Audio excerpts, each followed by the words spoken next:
Capítulo 3: A rejeição e a sua percepção. Se você tem uma raiz de rejeição em sua vida, provavelmente aprendeu a responder às coisas de forma que Deus nunca planejou. Por exemplo, se entra no local e não lhe dão atenção imediata, você assume que todas as pessoas naquele lugar não gostam de você. Você se sente rejeitado simplesmente porque percebeu que não obteve atenção. Agora, na verdade, isso pode ser a coisa mais distante da realidade. É totalmente possível que as pessoas na sala simplesmente não tenham notado que você chegou. Eu me lembro de quando uma das minhas funcionárias tinha sentimentos feridos porque achava que eu prestava mais atenção em outras do que nela, em certo evento. Eu nunca a teria ofendido. Quando fiquei sabendo como essa moça se sentia, fui ao Senhor e disse: Deus, ela se sentiu rejeitada e eu nem mesmo a vi. Porque o Senhor não me faz ver pessoas como essa moça. Não quero machucar os sentimentos de ninguém. O Senhor me disse: Você não a viu porque eu não queria que a visse. Eu a ocultei de você porque ela pensa que precisa de sua atenção. Mas sei que esta é a última coisa da qual ela necessita. Estou tentando levá-la ao ponto em que ela não baseará seu valor em obter a atenção de outras pessoas. Isso me ensinou uma grande lição. Frequentemente, o que nós pensamos não é o que realmente precisamos. Como uma pessoa com raiz de rejeição em sua vida tenta nos pressionar a dar-lhes atenção ou o suporte que ela quer, a tendência natural é tentarmos realmente lhe dar isso. Pensamos que estamos ajudando e abençoando, mas se não atentarmos para a direção de Deus, nossa atitude pode ser a última coisa de que a pessoa realmente precisa. Ao tentarmos lhe dar o que quer, podemos estar mantendo-a presa aos seus problemas bem mais tempo do que ficaria de outra forma. Com o objetivo de ser livre, devemos deixar que Deus tire seu apoio. Isso pode fazê-la sentir-se muito insegura e desconfortável por um tempo, mas é necessário. A cura envolve dor. O amor real não aliviaria a dor. Acaso a atitude de enfrentar significa melhorar a longo prazo? Uma pessoa com raiz de rejeição não se sente bem a respeito de si mesma. Ela está operando com uma deficiência emocional. Não aprendeu que seu valor é baseado naquilo que ela é em Cristo e não na forma como outras pessoas reagem a si. Uma das coisas que digo em meu seminário às pessoas é: não deixe que a maneira como as outras pessoas o tratam determine seu valor. Você deve crescer até ser confiante o suficiente para crer que tem dignidade e valor. Se outras pessoas não pensam assim, elas é que estão com problemas. Isso não significa que não temos coisas erradas conosco ou que não precisamos mudar. Mas, se tudo que basta para o diabo destruir nosso valor é encontrar alguém que nos rejeite, então estaremos em grandes apuros. Sempre haverá aquele que não gosta da forma como fazemos as coisas. Repito, não deixe que a opinião de alguém determine seu valor. Devemos deixar que Deus remova as percepções erradas que colorem nossos pensamentos e substitua por percepções corretas e divinas a respeito de nós mesmos e dos outros. Quando preparo uma mensagem para um seminário ou um livro, frequentemente experimento parte daquilo que estou estudando, com a finalidade de obter a mensagem. Deus usa a minha experiência e me dá uma grande libertação pessoal, assim como uma informação de primeira mão para usar durante o ensino. Experiências pessoais me atingem para que eu possa compartilhar a revelação com os outros. Portanto, comumente tenho várias oportunidades exclusivas que me ajudam a descobrir como percebemos as coisas de forma errada quando temos uma raiz de rejeição. Uma lição entre lágrimas. Um dia eu estava no escritório chorando copiosamente. Estava atravessando um dia difícil. Voltara de uma viagem e estava extremamente cansada. E isso foi apenas uma das vezes. Eu nem mesmo sabia ao certo o que estava errado. Dave entrou no escritório e me viu chorando. Ele perguntou: há algo errado? Você pode falar a respeito? Eu não estava realmente pronta para falar ainda. Por isso respondi: não. Parte do que estava errado era que ele estava indo jogar golfe e estava muito frio para ir com ele. Tudo o que eu queria fazer era permanecer em casa e trabalhar mais tarde. Estava me sentindo infeliz porque Dave iria se divertir e eu iria trabalhar. 3 semanas mais tarde, quando finalmente conversamos a respeito, ele perguntou: por que você simplesmente não me pediu para sairmos e fazermos algo juntos?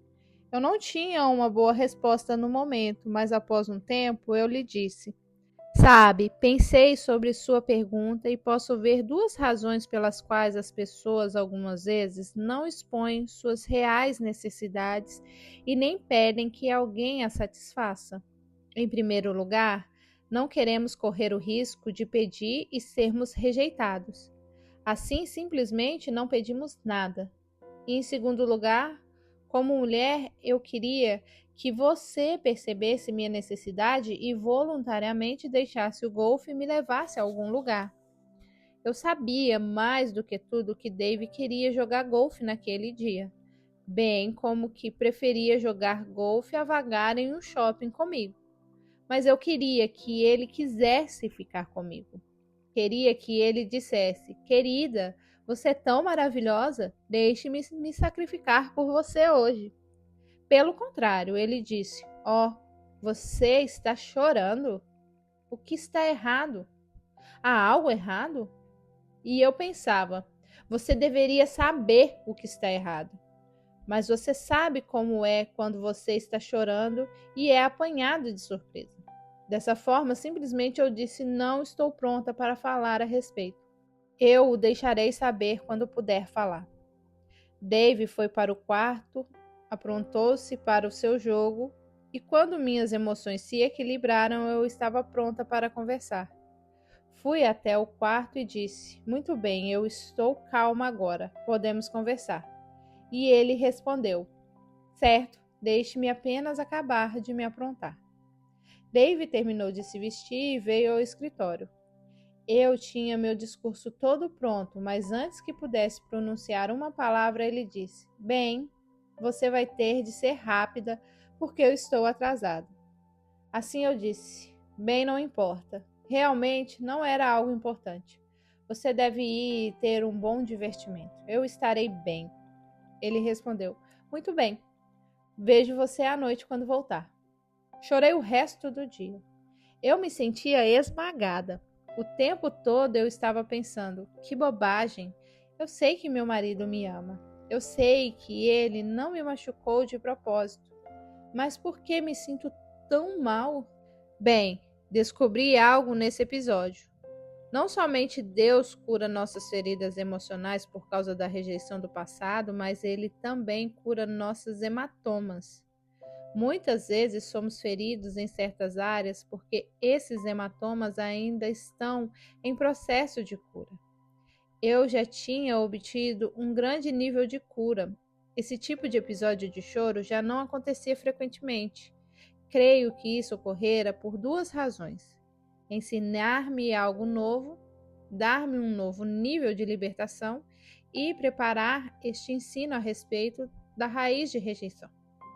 O que Deus me mostrou é que a dor da rejeição emocional vai além do nosso raciocínio, ela ultrapassa nosso pensamento racional.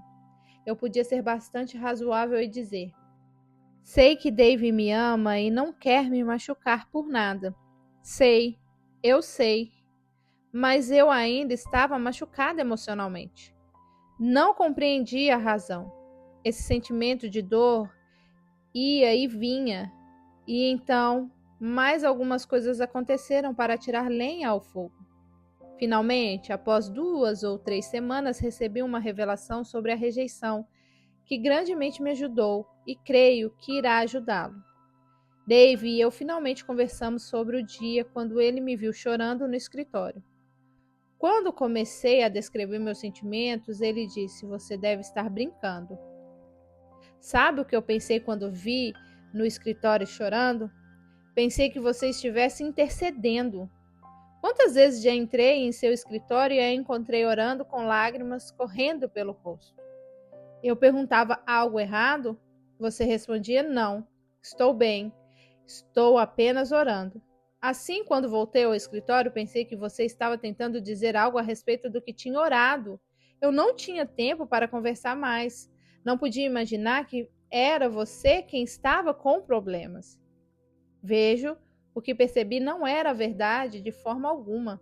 Percebi Dave como alguém frio, impessoal, descuidado e egoísta. Mas ele nem mesmo sabia que eu estava com um problema. Meu medo de rejeição me impediu de ser sincera com ele e fiquei machucada. Realmente, eu não tinha comunicado o problema de maneira adequada. Percepções podem não ser a realidade. Quantas vezes sofremos de forma insuportável porque alguém não nos deu o que pensávamos que deveria nos dar e realmente eles não têm percepção daquilo que pensamos que precisamos. Sua percepção é como você vê as coisas. Quero dizer novamente que muitas vezes você sente que alguém o está rejeitando, quando na verdade não está. Algumas vezes você sofre muito simplesmente por causa de uma imaginação fértil. Até poucos anos atrás, Dave e eu discutíamos muito, porque às vezes ele não concordava totalmente comigo. E ao concordar comigo, ele estaria dizendo que eu estava certo. E isso me mantinha me sentindo bem. Eu precisava disso porque quando estava bem ou estável, eu me sentia confiante, segura e firme. Se ele não concordasse comigo, eu ficava emocionalmente desnorteada e tinha todo tipo de reação indevida. Eu não compreendia o motivo. Dave até mesmo me dizia: "Por que você age como se eu a estivesse atacando todas as vezes que não concordo com você?" Joyce, eu tenho o direito de dar a minha opinião. De outra forma, não há comunicação. Realmente, não estamos nos comunicando se eu somente ouvir você e responder sim, querida, sim. Eu não podia dar uma resposta sensata, já que nem eu mesma compreendia a minha reação. Algumas vezes Dave e eu conversávamos sobre algo que era importante para o nosso relacionamento, e eu precisava considerar a sua opinião, mas eu realmente não queria discutir. Somente queria ouvi-lo dizer sim, você está certa. Todos nós estamos conscientes de que isso não é comunicação. Isso é manipulação e controle. Como resultado do meu comportamento, ele perdeu o interesse em conversar comigo sobre qualquer coisa significativa. Em várias ocasiões, irritadas, eu lhe dizia: precisamos conversar. Ele finalmente disse: Joyce, nós precisamos conversar. Afinal, você fala e eu ouço. Era triste, mas eu realmente não sabia por que tínhamos esse problema. Eu amava o Senhor e estava ajudando muitas outras pessoas. Dave e eu tínhamos um grande casamento, mas não conseguíamos nos comunicar de forma bem-sucedida. Não tínhamos brigas violentas porque recebemos uma revelação a respeito do assunto e realmente não queríamos entrar nisso, mas precisávamos de uma solução. Eu vivia clamando a Deus: qual é o problema? Eu não queria ser rebelde. Eu não queria ficar ofendida. Eu não queria que meus sentimentos fossem feridos. Mas isso foi tudo o que consegui.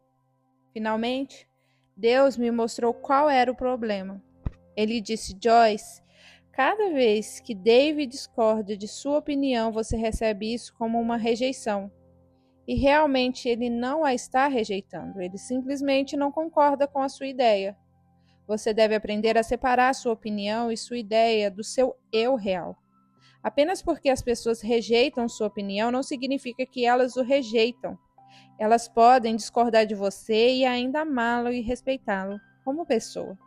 Você deve dar às pessoas a oportunidade de discordar ou não haverá base para um bom relacionamento. Eu quero dizer que o equilíbrio nessa área é muito importante. Algumas pessoas dão sua opinião muito frequentemente, em momentos que não são necessários. Não temos o direito de dar ao mundo inteiro nossa opinião cada vez que abrimos a boca. Isso também não é bom para relacionamentos. O equilíbrio é vital em cada área. Pessoas com raiz de rejeição geralmente não podem ser confrontadas. Eu não tinha problema de confrontar os outros, mas não suportava ser confrontada. Eu não podia receber aquilo que eu mesmo entregava. Eu tinha o dom de expressar a verdade para todos. Bem, você precisa enfrentar a verdade, eu dizia. Mas se alguém tentasse me dizer que eu podia não ter feito algo certo, eu não conseguia suportar. Eu não sabia como separar o eu do meu comportamento. E já que muito do meu valor próprio dependia das minhas realizações, se alguém falasse contra algo que eu fiz, eu considerava isso como um ataque pessoal. Se todos pensassem que eu estava certo, sentia-me certa. Meu comportamento em tais áreas me impedia de desenvolver relacionamentos duradouros. A Bíblia também tem muito a dizer sobre correção, especialmente em Provérbios. As Escrituras nos dizem que um grande sinal de maturidade é a habilidade de aceitar a correção.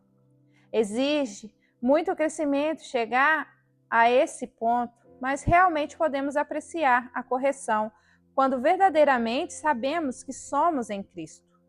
Nem toda correção que alguém traz pode ser apropriada, mas é sábio ao menos abrir-se para Deus em tal situação. Amo e respeito o meu marido, mas Dave nem sempre está certo. Algumas vezes estou certa, mas ele não me ouve e deveria fazê-lo. Mas há vezes em que ele está certo e eu deveria ouvi-lo, mas não o faço. Já entrei em muitos problemas porque não lhe dava atenção quando ele estava certo. Deus nos dá outras pessoas em nossa vida que têm uma perspectiva diferente da nossa, porque precisamos uns dos outros. A Bíblia diz em Tiago 3,17 que a verdadeira sabedoria do alto é mansa, desejosa de render-se à razão. Agora, Dave e eu ouvimos de forma melhor um ao outro, beneficiando-nos ao obter melhores resultados. Uma lição durante o golfe. Aqui está outro exemplo de como a raiz da rejeição afeta a nossa percepção. Dave e eu fomos jogar golfe. Ele estava com dificuldade em jogar por causa de um problema no cotovelo. Ele estava jogando mal naquele dia. Tão mal que consegui ganhar a partida. Isso era realmente terrível. Numa jogada, ele teve de dar 3 tacadas, tentando tirar a bola de um atoleiro de areia. Dave nunca fora assim, e me senti infeliz por ele. Mulheres, naturalmente, têm um instinto materno, e sempre queremos que tudo esteja bem. Assim, quando ele se aproximou, eu disse: tudo ficará bem. Dei-lhe um tapinha nas costas e disse: seu cotovelo ficará bom e tudo vai dar certo. Ele disse: não sinta pena de mim. Está tudo bem. Apenas espere e verá quando me recuperar disso. Jogarei golfe melhor do que nunca. Quando Dave não recebeu meu consolo, senti-me abalada novamente. Senti-me desmoronar interiormente. Eu perguntava: Deus, por que esse sentimento esmagador dentro de mim? De onde vem isso? Creio que o Senhor estava me mostrando que muitas pessoas enfrentam isso constantemente. Realmente fiquei irada com Dave e pensei: você é tão durão, nunca precisa de alguém que o console? Mais tarde, ainda machucada, enquanto Dave e eu atravessávamos o campo de golfe, o Senhor revelou-me algo realmente útil para mim. Ele disse: Joyce, você está tentando dar a Dave algo de que você precisaria nessa situação, mas ele não precisa disso. Por isso não o recebeu. Já que você precisa desse tipo de conforto quando está em dificuldades, sentiu-se rejeitada porque ele não está recebendo o mesmo de você. Quanto mais pensava sobre aquilo, mais revelação recebia. Penso que as pessoas cometem esse tipo de erro a todo momento em seus relacionamentos. Elas tentam dar aos outros aquilo de que elas precisam. A razão de a pessoa rejeitar tal coisa é porque não precisa realmente daquilo. Ela não está fazendo isso de propósito. Não seria diferente de alguém oferecer um copo de água e você recusar porque não está com sede. Uma pessoa firmada na rejeição não pode compreender como alguém que ela ama rejeita seu consolo, porque se alguém pudesse confortá-la, ela ficaria deliciada. Você está tentando dar às pessoas aquilo de que você precisa e sentindo-se rejeitada se elas não o recebem?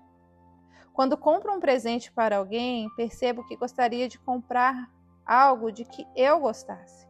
Mas agora venho tentando pensar naquilo que elas realmente gostariam de ganhar. Algumas vezes, pessoas me dão coisas que simplesmente nada têm a ver comigo.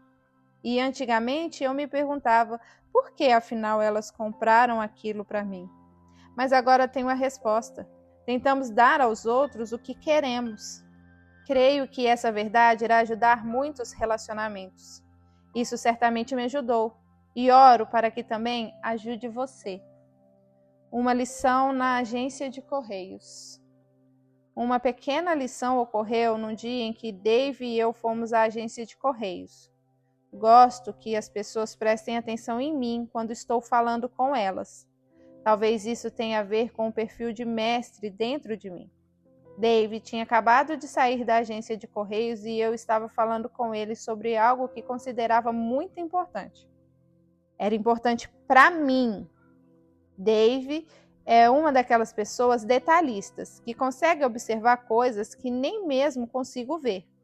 Assim, lá estávamos nós e eu em intensa conversação quando subitamente percebi que Dave não parecia estar prestando atenção em mim.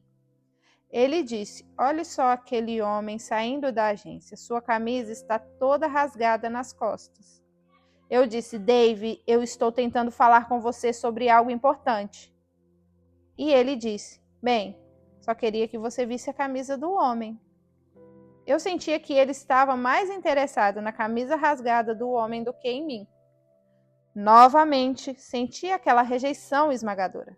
E todo o episódio se devia simplesmente à diferença entre nossa personalidade. Ele não estava tentando ser rude comigo. Apenas algo lhe chamou a atenção. Isso não deveria ser algo com que devesse me importar, mas eu não conseguia admitir como ele podia ignorar minha grande conversa para observar o homem cuja camisa estava rasgada. Novamente recebi aquilo como rejeição. Minha percepção estava errada, ainda afetada, ou talvez devesse dizer infectada, pelas raízes da rejeição em minha vida. É interessante como pensamos de forma diferente quando olhamos as coisas em toda uma existência, lidando com a rejeição. Não creio que ainda tenha essa grande raiz de rejeição, pois já experimentei uma grande libertação, mas descobri que todas as vezes que alguém esteve enfermo numa área em particular, emocional ou física, há uma pequena sensibilidade nessa área, um hematoma. Algumas vezes, por um longo tempo, após a pessoa receber a cura, ela ainda será um pouco sensível em tais áreas. Se isso o descreve, não fique desencorajado. Deixe cada incidente ser uma experiência de aprendizagem. Então você poderá ser impulsionado a seguir adiante e não puxado para trás. Testando a revelação. Dave e eu havíamos planejado sair da cidade no Dia das Mães. Meu filho David telefonou e me convidou para um jantar. Ele perguntou: "Você tem compromisso segunda à noite?" Respondi: "Não." Ele prosseguiu: "Bem, seus 4 filhos vão levá-la para comemorar o Dia das Mães, já que você não estará na cidade no domingo. Apenas nós 4 e você. Nem papai, nem os cônjuges estão convidados. Imediatamente eu disse: você não vai convidar seu pai? Ele respondeu: não, ele não é nossa mãe. Pensamos em fazer algo diferente, algo especial. Geralmente, quando estamos com você, todos estão ali, juntos, conversando. Todos os cônjuges, papai, todo mundo. Pensamos que seria melhor para você ter uma comemoração apenas com seus 4 meninos. Pensei, bem, assim seria interessante.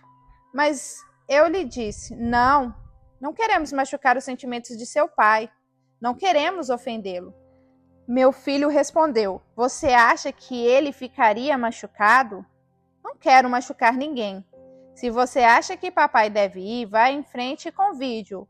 Mas não penso que ele se importaria. Comecei a pensar sobre aquilo e percebi que estava respondendo à situação de acordo com a minha maneira de sentir. Caso os meninos convidassem Dave para um jantar e não me levassem. Essa foi uma verdadeira revelação para mim. Percebi que muitas vezes respondemos às outras pessoas baseados naquilo que nós mesmos sentimos. Apenas imaginei como me sentiria se meus filhos dissessem: vamos levar o papai para jantar. Eu diria: ótimo, onde nós iremos? E meus filhos responderiam: bem, realmente, mamãe, você não irá. Levaremos apenas o papai. Vocês não vão me levar? Bem, o que há de errado comigo? O que vocês têm contra mim? Novamente, meu filho disse: não imagino o papai sentindo-se rejeitado se nós não o levarmos para jantar no Dia das Mães, mas faça o que achar melhor. Assim pensei, bem, vou fazer um teste. Fui até Dave e disse: os meninos estão querendo me levar para jantar no Dia das Mães, apenas eu e os 4. O que você acha? Ele disse: eu acho uma grande ideia. Vou para o clube jogar golfe. Meu marido é tão seguro. Apenas recentemente Dave e eu conversamos sobre isso. Eu disse: Dave, você não tem ideia do quanto me abençoa por ser tão seguro. Ele não se importa com o que os outros pensam. Nunca lhe ocorreu que seus filhos o estavam rejeitando simplesmente porque não levaram para jantar. E eu perguntei: quando foi seu primeiro pensamento quando eu disse que os meninos me levariam para jantar e não convidaram você? Ele disse: bem, eu achei que essa era uma grande ideia, era muito criativo e pensei, será muito bom, Joyce, sair só com os meninos. Aproveitarei a oportunidade para sair, jogar golfe, jantar com os amigos. Ele apenas achou que aquela seria uma grande oportunidade. Antes de encerrar esse capítulo, lembre-se sempre de checar sua percepção quando você se sentir rejeitado. Apenas porque se sente rejeitado ou percebe rejeição numa situação não significa que esteja sendo realmente rejeitado. Isso pode ser resultado de problemas do passado e, se assim é hora de receber cura.